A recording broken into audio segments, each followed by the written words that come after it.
je viens pas en pompier toujours comme je l'ai fait il y a 3 ans et demi parce que là, il faut vraiment, voilà, il faut une stabilité.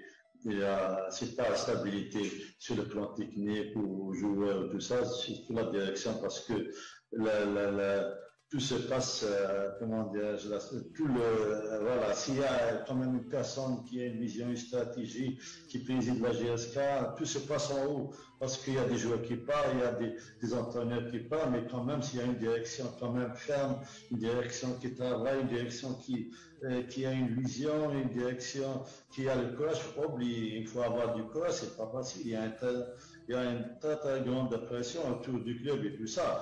Nous, à notre arrivée, on a parlé de la stabilité, qu'on l'a pas fait, parce qu'il y a beaucoup de paramètres, il y a eu beaucoup de problèmes. On a quand même, aujourd'hui, on a appris beaucoup de choses, on a eu de l'expérience et tout ça, mais je sais que une direction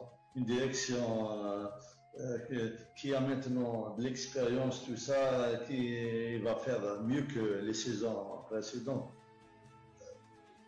Je sais ce qu'il faut à la GSK, je sais que où est le problème. Maintenant, je sais, il faut maintenant, et je sais, j'ai appris beaucoup à mon arrivée, j'ai appris beaucoup de trucs. C'est pas comme dans des autres pays, tout ça, parce que c'est des pays stables, c'est aussi financièrement aussi, c'est stable, c'est pas par rapport à notre football. Parce qu'aujourd'hui, on a quand même un grand problème dans notre football. Aujourd'hui, quand on voit que le, les Dawa TV, les Dawa TV, ils paient pas de l'argent, ils paient minimum, à peu près un mois de salaire par an par rapport à l'international. Quand on voit quand même les Dawa TV, c'est 60% du budget de l'équipe chez nous, mais même pas 3%,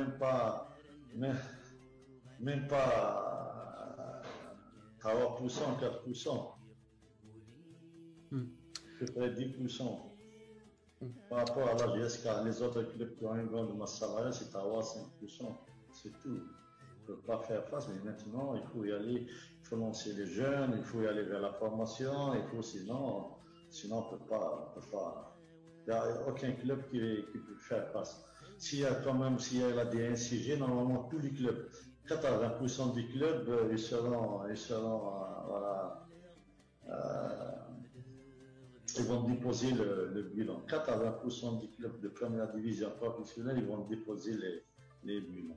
Il reste à peu près 4 ou 5 clubs. Sinon, tous les clubs, ils vont déposer les bilans. D'accord.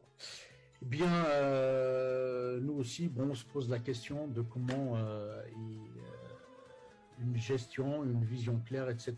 est mise de côté, ce qui a sauvé et a permis à tracer des perspectives pour la GSK. Et on voit justement l'avènement de quelque chose où c'est caractérisé en tout cas par de l'instabilité. Donc on peut pas ne pas relever ça. Et du coup, en tout cas, vous avez tenu toutes vos promesses en termes d'apport d'arguments, etc. Chérif Millal, avant de clôturer donc cette interview, avez-vous un dernier mot que vous souhaiteriez passer à vos supporters et au public de façon générale? De toute façon, le message que je vais passer aux supporters, il faut toujours rester derrière le club.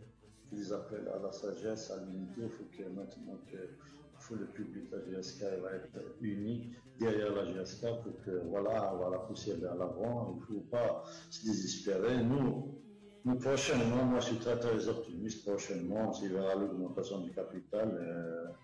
Voilà, on va revenir, on va reprendre le club, on va lui donner une autre dimension, on va aussi travailler on va faire mieux que ce qu'on a fait, on va corriger les erreurs et tout ça, et on sera toujours un modèle de gestion par rapport aux autres clubs, parce qu'on l'a prouvé, il y a le Mouloudia qui est en train de faire notre projet aussi, et ils ont réussi. On le voit, c'est eux qui déclarent même que c'est le projet de la GSK qui est un projet fiable, un projet qui donne aussi des fruits à court terme.